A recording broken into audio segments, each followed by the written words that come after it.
Meeting with Hazel today. We're meeting with Hazel today on Wednesday the 22nd of August. And Hazel, you were telling us about that you came from up north? From north, yes, a little village up north, little mining village, and we came to live in the Midlands. And as I say, I worked on stockings, and I thought to myself, I don't want to keep making stockings, and all the others doing the bit for the war. So I applied to go to Standard Motorworks. So I went there and worked, and I got put onto this lathe machine, and by this time I was a couple of years older, and into my teens properly then, and I on this road that I was working on was this gentleman who turned out to be my husband at finish.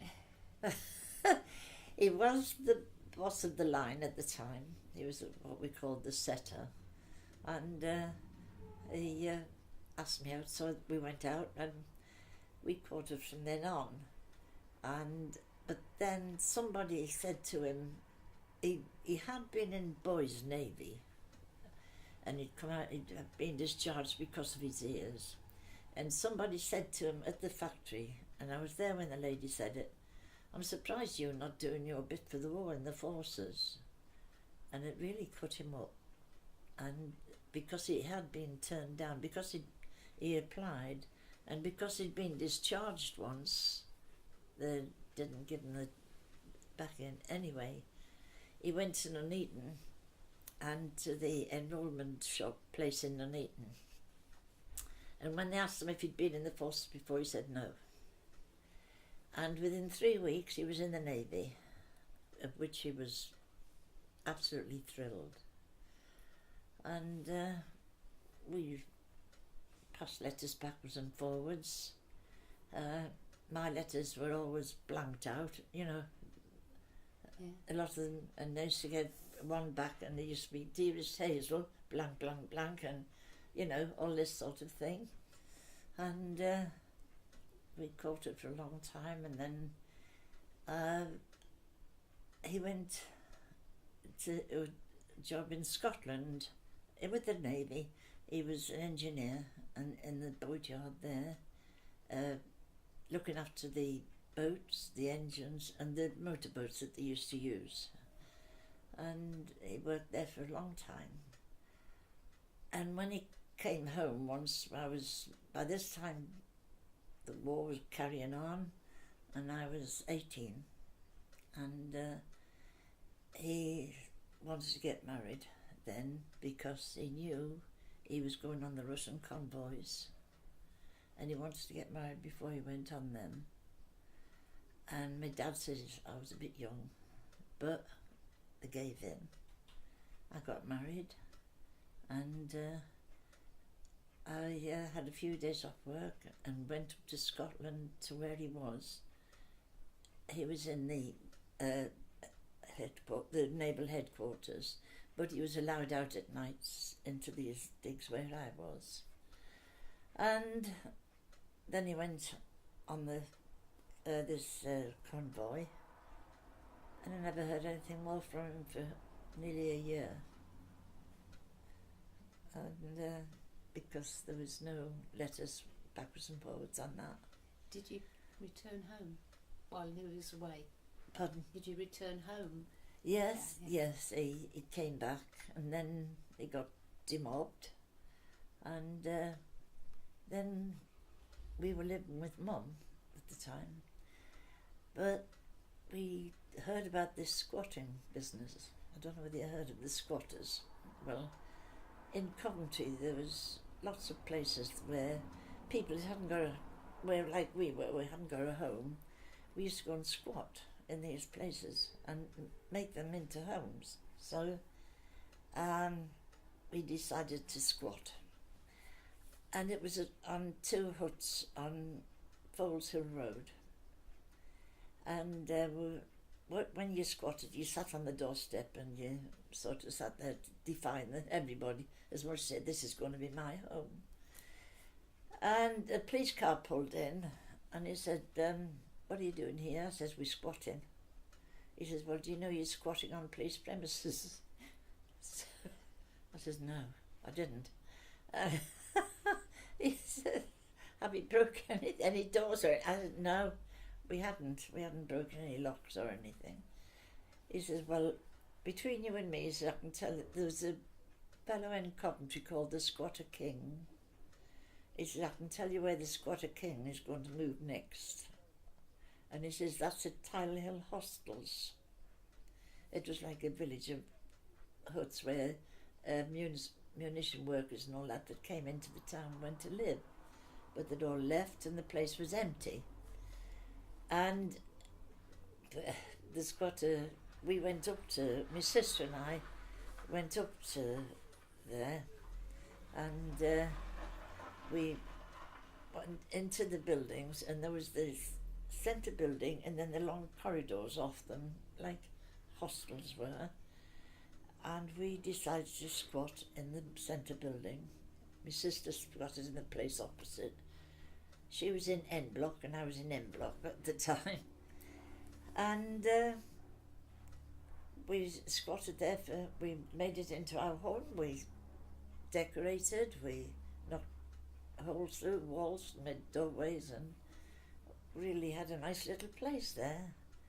And I had my baby there, my son there. And we lived there for quite a few, 2 years. And my mum was getting worried about living my son, bringing up a baby in a hostel. She didn't think it was right. So she's come home, bring him up, we'll put the front room at your disposal.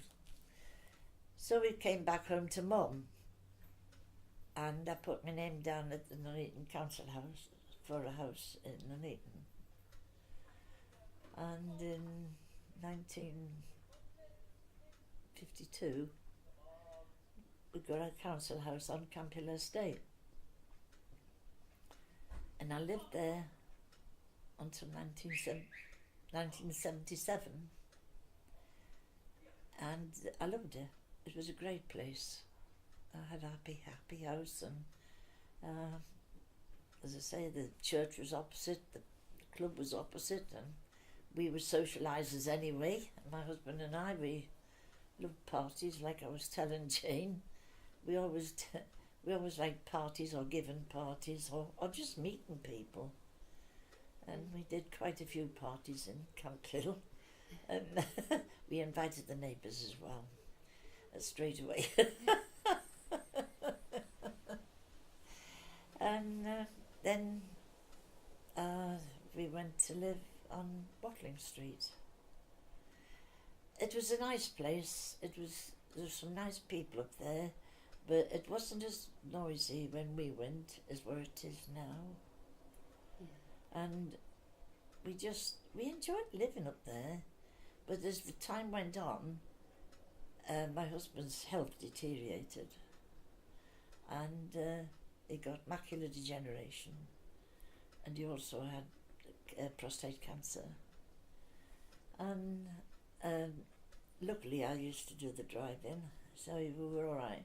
We still went out and about. I mean, just because he had that doesn't mean say you got to stop indoors all the time. No.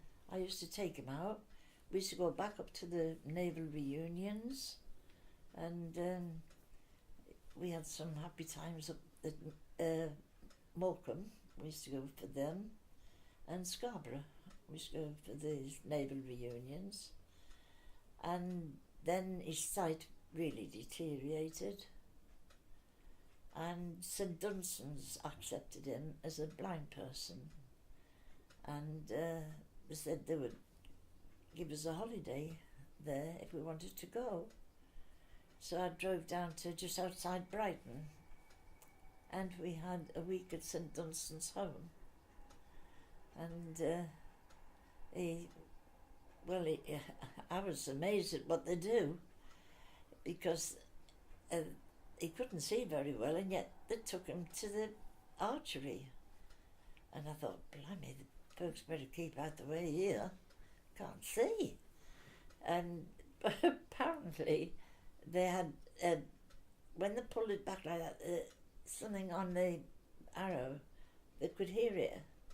And it when they come in line with the bullseye, it really went and they let go. But I was a bit scared. I wouldn't go that side. I was always this side of him. I thought, this might be one way he wants to get rid of me. But they did. They taught him that and all sorts of things. And then we came back. We had a couple of times down there. And then his health really went downhill. And he didn't want to go in the hospital. I looked after him. And still used to take him out and about to try and boost him up. But we lost him in 2009. Yeah. And lived there for a while and then applied to come in here. I've been here 2 years, 2 happy years. Yeah. That's good. And that's him there at the back. Yeah. A lovely bloke. We were going to talk about the ARP with you, weren't we? But- About the ARP. Oh, the ARP with Dad. Yeah, with Yeah. your dad. Oh gosh, yeah. That was, I was engaged at the time, but that was in Bucks Hill. We were living in Bucks Hill. And the ARP hut was at the top of the hill. Yeah. And every time the siren went, the ARP wardens had to go. Well, for a start off, I wasn't old enough, but I used to go with Dad. And I was always with my dad. And when I got to 16, 17, I could go and on duty with him, you know, looking for whatever. And we used to go out in the streets. Of course, there was no lights, no nothing, no road signs, no, you know, it was bleak, really. But just keep your eye up when the bombers come over, that if they dropped any incendiaries, which they did on Stockingford. Right. And we used to go out pretty well every night, but Dad used to stay there all night, but I used to come home at 11. He sent you home. And yeah, because I had to be for work next day. But, well, Dad did, but he used to be there at the ARP. So, did he have a uniform and all that? Oh no, they didn't. They just had a badge thing, you know. It was a voluntary thing, Yeah. ARP, and it was just men that were willing to give the time. So if any bombs dropped, you notified them straight away, or there was like stirrup pump things that you learned to use to put these small fires out, just to help out with in that way. And So that's how did you let people know? well, I don't know. Dad used to go up the hood. I don't know from then on, to be quite honest, how, but no, I'm not. Do you know? I've never thought about that. I know the fire brigade used to come when we told them about Stockingford, but it was he was no. I really don't know, No. Margaret, how he got the information down. Must have been some connection, Yes. telephone or something. Yeah. But So oh, there was in the hut. There was a telephone in the hut. That's right, on the back shelf. Yeah, one of those old-fashioned ones, you know. Yeah, but there was never anything of Chapel Inn, but Stockingford was pretty bad at one time, and Nuneaton got it. And Dad went across and helped, and I did, when the Coventry bombing was on. Because they were having volunteers, you know, for moving rubble and things like that. how did you get over there? The old van. Well, my dad didn't drive, but next door neighbour had an old van, and Walter, his son, he was in the ARP as well. So he came across with us, and he drove us there, in fact. Yeah. Could you But, get all the way in? Because there was a lot of damage. Terrific amount of damage and fires. The heat. I remember the terrific heat in the middle of Coventry. And Owens and Owens really got it bad. And what upset me about that, somebody said there's people down there that'd gone in the underground, the basement, and has got direct hit. Yeah. But yeah, so I don't know what, we came home from there. My dad did a lot of work with this group that he met there, and but I didn't do anything at all. I just sat in the van. And then we came home. Yeah, but my dad was very keen on this ARP business, especially the lights. Anybody's lights showing, he'd go knock on the door and tell them to put the light out. But yes, and used to guide people to the shelter as well, and if they wanted to go to the shelter, but the shelter in Box Hill was a flimsy affair, and my mum used to say, well, you're safer under the stairs than you are in there, so that's where we went, under the stairs.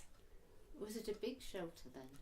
It was like a hut type thing, and it was roughly brick built, but it was in the middle of, it was on the path in Box Hill, and he just went in there and sat.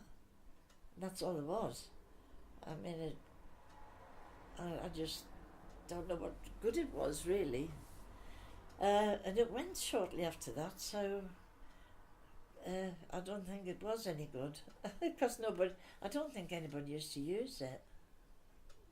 But yes, it was. There's a lot of fond memories, I'm saying.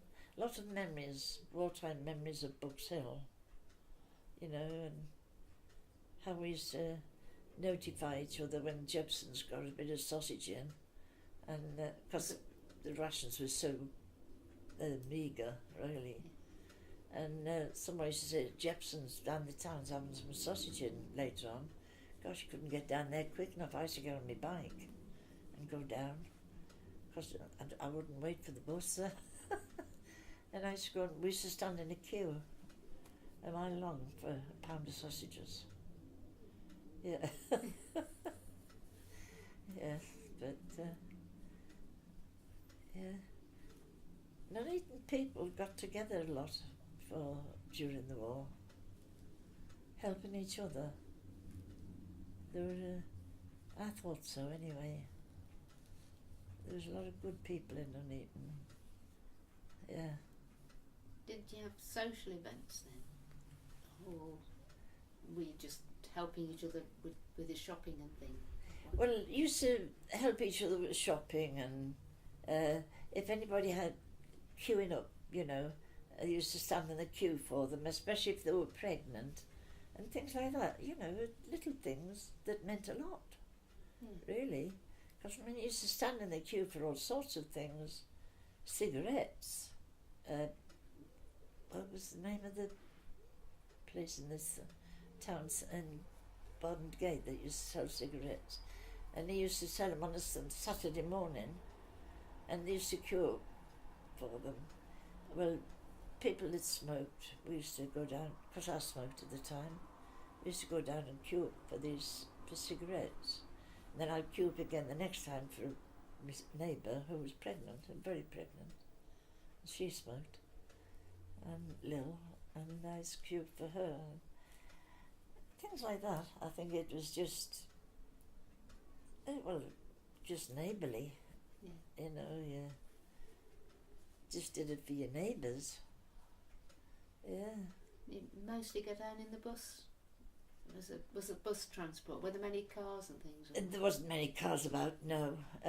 Bikes galore. The bus service was there, but it wasn't brilliant, but it was there. Brooks Hill bus used to come down, yeah.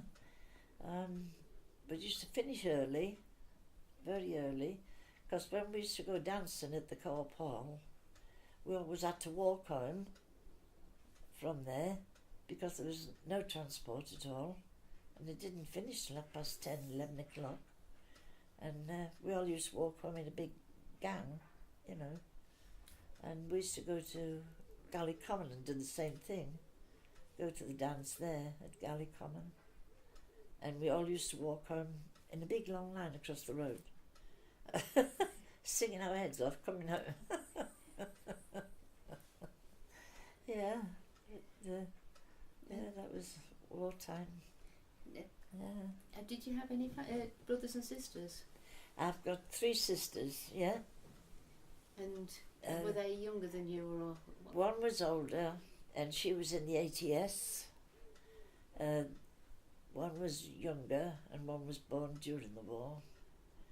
And four girls. What did they do in the ATS? What did she do? She was at Chilwell Barracks, and they used to do the catering for the men to relieve them for when they used to do the raids and things like that. You know, I don't know this. I'm not quite sure. I know she was in the kitchens a lot, and because she was in the ATS mostly all the time of the war. Yeah, but the boiler, she had to come out because the boiler that they used to make the tea with burst and scalded her, and she come home. But funnily enough, she brought a London girl home with her who was too nervous to go back to London, and she had nowhere to go, so my sister brought her to my mum, and that made 5 girls. Her name was Millie Offer. I remember playing, because we didn't get on.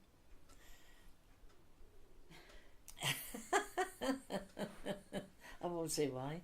A bit of a tight fit in your house then.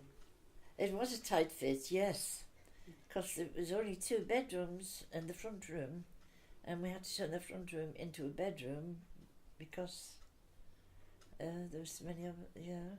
Yeah. And 2 bedrooms, yes. Did your father keep working in the munitions? My dad? Yeah. Yes, he worked right to the very end, yeah. And he worked at Coventry. I forgot the name of the factory he was at. But, yes, he worked there. And you carried on in the munitions? I carried on in munitions till the end of the war. And Joe, my husband then, was stationed at a place called Largs in Scotland. And while he was stationed there and I'd finished work at Standard, I went to live up there for a little while. I got a job in the library, the Naval Library in Largs. And we rented a little place there. Travelled around a bit, haven't I? What were you doing in the munitions factory?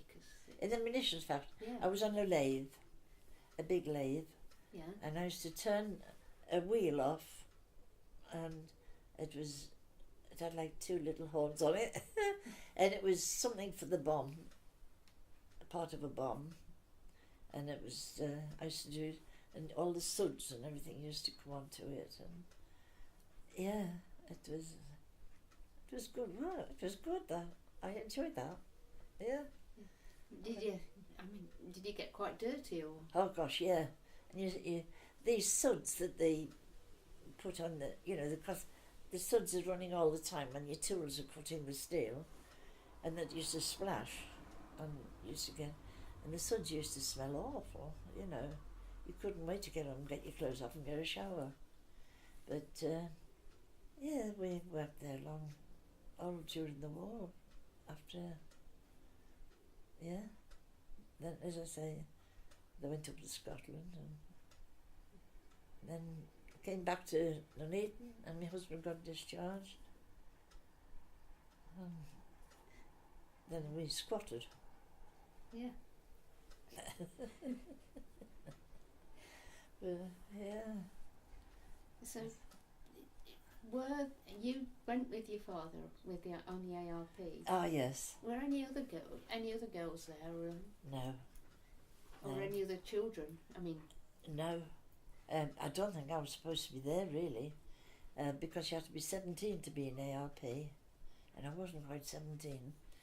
But I used to say I was taking Dad's lunch or his supper or something like that, whatever time of day it was, and he was up there.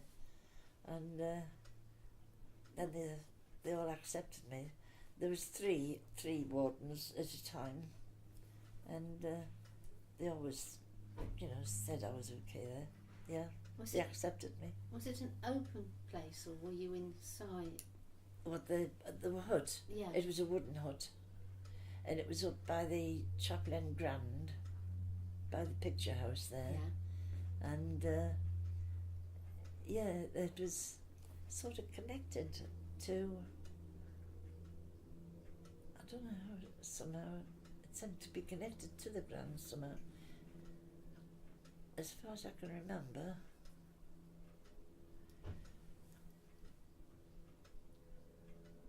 It was sort of, no, it wasn't the Grand, it was the Co-op. There was the hut, then the Co-op, then the Grand.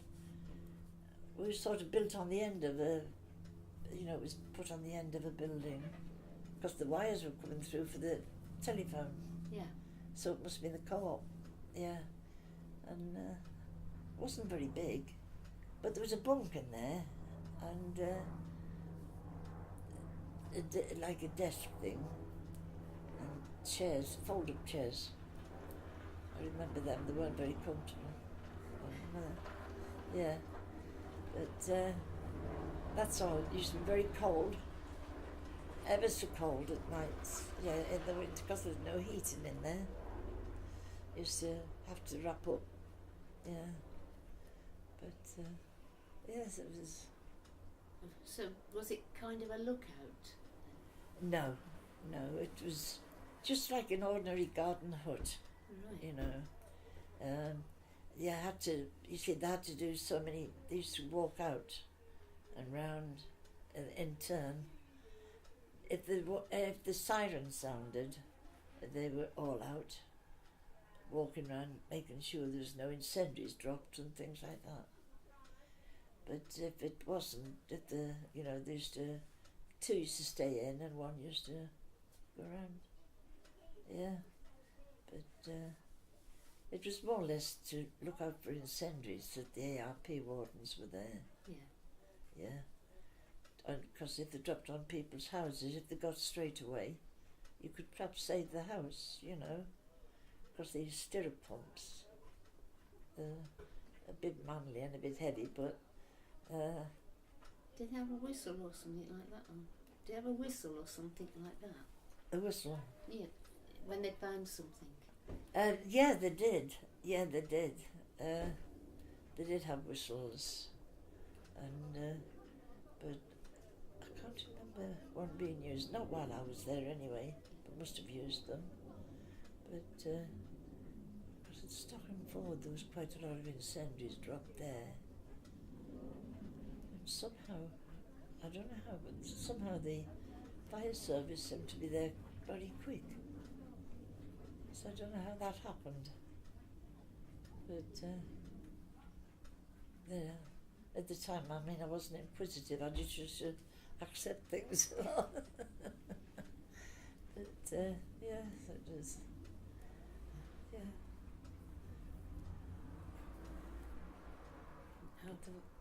As I say, the wartime years were very difficult. Yeah. Very hard. Is that because you didn't have much money, or? Not much money, and the rations were really bad. I mean, you used to get 2 ounces of best butter, 1 egg, a quarter of, you could a quarter of a pound of bacon at the time. And so much meat for the week. Everything was... What about your wedding? Was that with the rationing? What about your wedding? Did that make... Oh gosh. Well, it's surprising, not there again, that's where Nuneaton people came in. Where we lived in Bucks Hill, there was a lot of Durham people there anyway. And they all chipped in a little bit, and I did have a lovely cake. Homemade wedding cake. And it even had white icing on, which a lot of people didn't have at the time. But yes, but you didn't have lots of people. We couldn't accept lots of people. Joe's people came from Newcastle. They came down, and different ones put them up. We had Mary Jane was a lady that we knew, and Gladdy did, and all these are people in this hill who helped with my wedding. Yeah, and my sister, because it used to have points, you know, coupons for clothes. Yeah. Well, my sister had been a bride not long ago, and I'd been her bridesmaid. So when it come to my wedding, we just swapped dresses. I had her bride's dress, she had my bridesmaid's dress. And my little sister, she was a little tomboy, and she was there in her little dress as well. But yeah, you had to have coupons for clothes. Yeah. Yeah. So, how about flowers? well, the day of the Robinsons in the town said they would make me a bouquet, but they couldn't deliver. So I was getting married that day, and I had my hair all in rollers ready. I'd had a bath, and the flowers were to be collected. So I put one of the old scarves tied underneath here, got on the bus, went down to Robinson's, picked my bouquet up, the bride's bouquet, and 6 buttonholes and 6 lady sprays. I remember that. And come back on the bus with all them, yeah. And I remember the conductor, because there was conductors on the buses then, he says, "Looks like you're going to a wedding." I says, "Yeah, mine." Yeah, so I went down and got them. And the bouquet was tulips, red tulips. And they were really good. It was a really nice bouquet. Yeah. But my wedding photographs it looked nice on there. But the wedding photographs were black and white those days. Yeah. But I had 2 hand-painted pictures, of big ones, of Joe and I, and one where I'm getting in the car. And at the time I was getting in the car, the Americans were in the round towers, and the Americans squad, and the English lads didn't like the Americans because, I mean, they came across with nylons and all this and the other, you know. And as I was getting in the car, between me and Joe holding my veil, an American was crossing the road, and he was right on the middle of the photograph. And Joe said, "I don't want that one. Don't want that one." And they said, "We'll blot him out, you know. Blot him out by all means, but I don't want that one." Anyway, they did blot him out, and they painted and these 2 hand-painted ones, and I've still got them in the front, yeah. But that's the only way you could get a coloured photograph then. Yeah. Yeah, and that was Mrs. Savage in Nuneaton. She had a shop on Abbey Street. She painted it. Yeah. Did she paint it from a photograph, or? What she asked all the colours of what we had. she said what colour was this flower and what colour was your headdress and everything. And Joe was in uniform and she was asked about that. And she painted it to the colours, you know. She had a list of them, veil and dress white, red tulips and a navy blue suit for Joe, because it was a naval suit. And yeah, because he was a petty officer when we got married. So he wasn't in the old navy uniform, he was in a suit. Yeah. But, yes.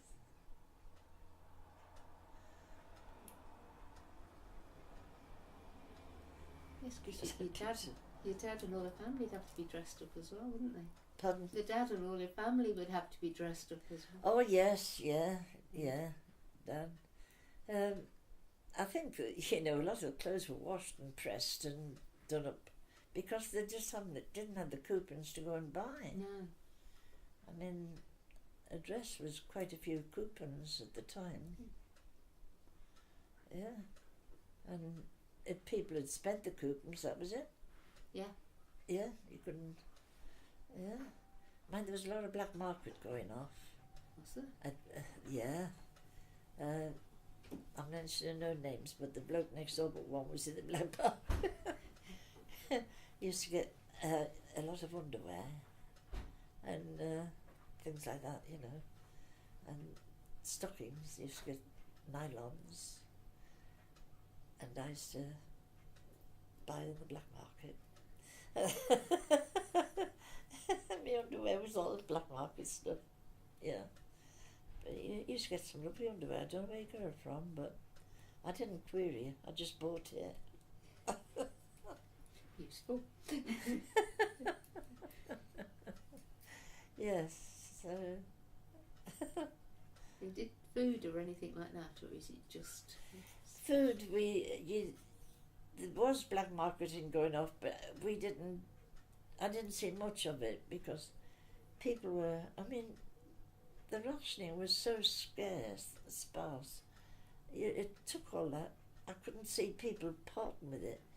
The only ones that you did see sometimes was the tea ration, where people that didn't drink tea, they only had coffee, they had tea coupons, you know, and they would, them, but butter and things like that, I mean, a quarter of a pound of butter was nothing, was it? And 1 egg a week. And as I say, meat was, it was so mean, and yet people managed. Yeah. I mean, my mum made a cake, and we had no butter for the cake, and it was some sort of oil that she used, and mixed it, and it was a bit flat, but it tasted all right. But it was a cake, you know. Yeah. You've talked about going to the dances. What other sort of things did you do? Pardon? You've talked about going to the dances. What other sort of things did you do? Oh gosh, I used to help with brownies and that thing, and the cubs. I used to help with the cubs. I used to go to church then and help at the church as well.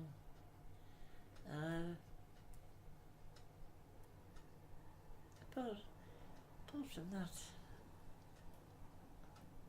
as I say, dancing was my big thing. I used to love dancing, and I'd go anywhere. It's good. In fact, Herbert's used to do a dance on a Sunday afternoon. Now, Dad was a little bit, I was brought up Wesleyan, and he didn't believe in dancing on a Sunday. Now, all my friends were going to Herbert's on the Sunday afternoon, and I thought myself, I'd love to go. So I'm talking my mum round, and we used to have shoes that you used to take your dancing shoes with you, you know. And she says, I'll pass them, to you. I used to go out the back door, say ta-ra to Dad, and say I was going out with friends, which was a terrible lie. Go down the drive and the entry, and Mum would open the front room window and pass me dancing shoes out, and I'd go to Herbert's and go to the dance and come back and say I'd had a really good time at Elsie's or somewhere like that, you know. But do you know my dad knew? Years after he told me he knew. Yes, I knew you. But yeah, I was a bit naughty. You mentioned the cinema earlier. Was it the cinema by the co-op, by the hut? Oh, the hut.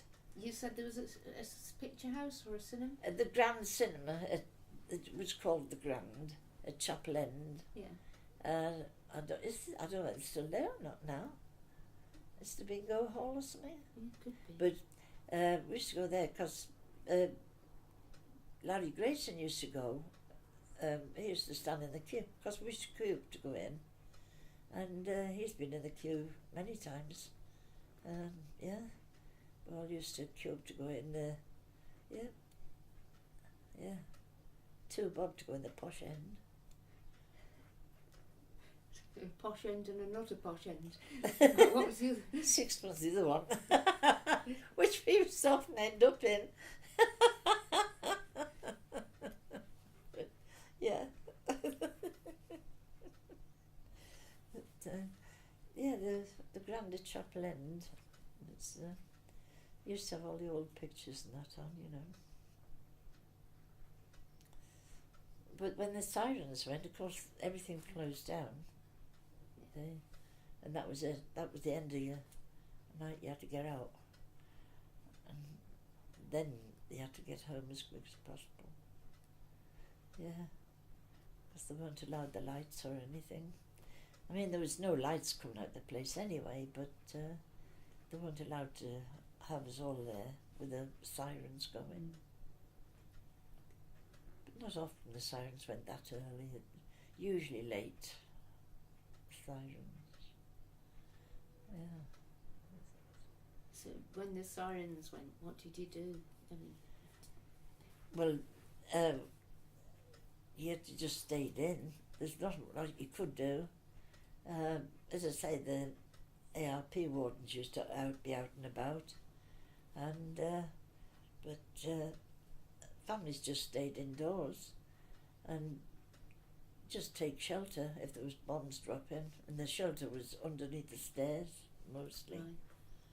A lot of people went under the stairs. I don't know why. Because we always told there's lots of air raid shelters. There was air raid shelters, yeah. But people's gardens. Did not many people put them in the gardens then? There's some in the gardens, yeah, but I think that not a lot of people used them. Well, around where we lived, not a lot of people used the shelters. But I mean, no, because Golightly's had a shelter down the garden. We didn't, but one or two more had the old tin hut things, Yeah. you know, down there. My mum couldn't see any sense in going down there being blown up, and might as well be in the house and blown up, because there was no shelter. I mean, it wasn't any extra shelter. It was just a Nissen hut. Yeah. It was.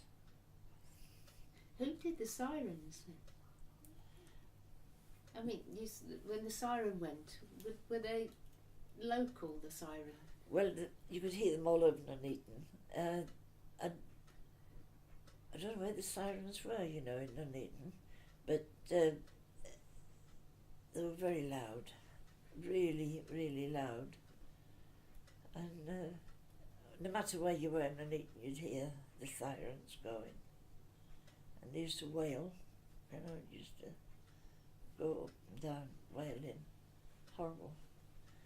And people used to scatter then. Used to really get off the streets, then, yeah. Because coming home from the dance one night, the sirens went, and gosh, we run, run home. Yeah, I had to be in for 11 anyway.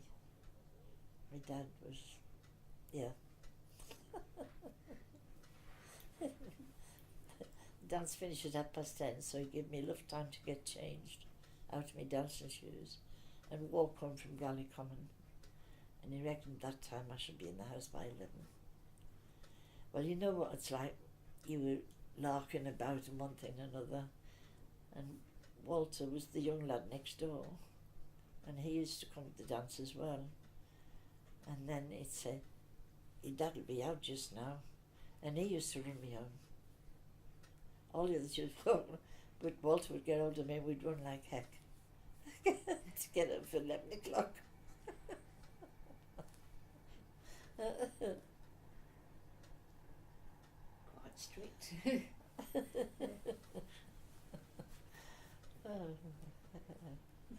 Did you see many planes going over? Yeah, you used to hear them more than you saw them. The drone, you knew the drone of the German planes. Yeah, but you could, I mean, it was so black and no lights anywhere, and the sky was black. You used to hear the drones of the planes, and if they came down a bit, you could see them then. But while they were flying high, I couldn't see them. I couldn't make them out. But they used to come down a bit to drop the bombs, and then you could, yeah. And you knew when that was happening because the sound of the plane changed. It had come down, it changed like a whine, and then you used to pull away again, and you knew that there was a bomb somewhere, yeah. And there used to be waves of them coming across. Yeah, it was quite frightening when you come to think, really. Yeah. Yeah. You don't know where it's going. No. You don't know where it's going. No. What? You don't know where the plane is actually Oh gosh, going. no. And as I say, there used to be dropping them all over the place. I mean, Coventry was a mess. The night of the Coventry raid was terrible, really bad.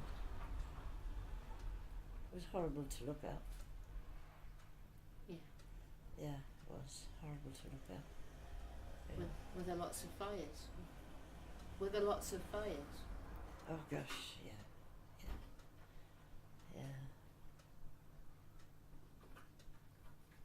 Arms and limbs and Sorry, I didn't. arms and limbs and one, Oh. you know.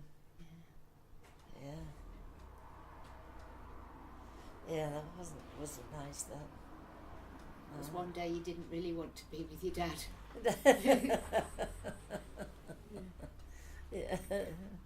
Yeah. Of course, I was working in Coventry then as well. Working at the Standard, and people were coming in that had lost their family, and it was heartbreaking time, really. Yeah. Different girls that you knew, and Mum and Dad were killed in the raid last night. You think, oh God. And their homes were gone. Homes were gone, yeah. They had nothing except what they stood up in. Yeah. But very hard. And yet, there was such a air about people to keep going. There was just this strong will. You got to keep going. Yeah. I think that's where a lot of us developed it from. I mean, even now, I still think that way. Got to keep going while I can. Yeah. Yeah. Yes. Yeah. Anything more? No. Thank you very much.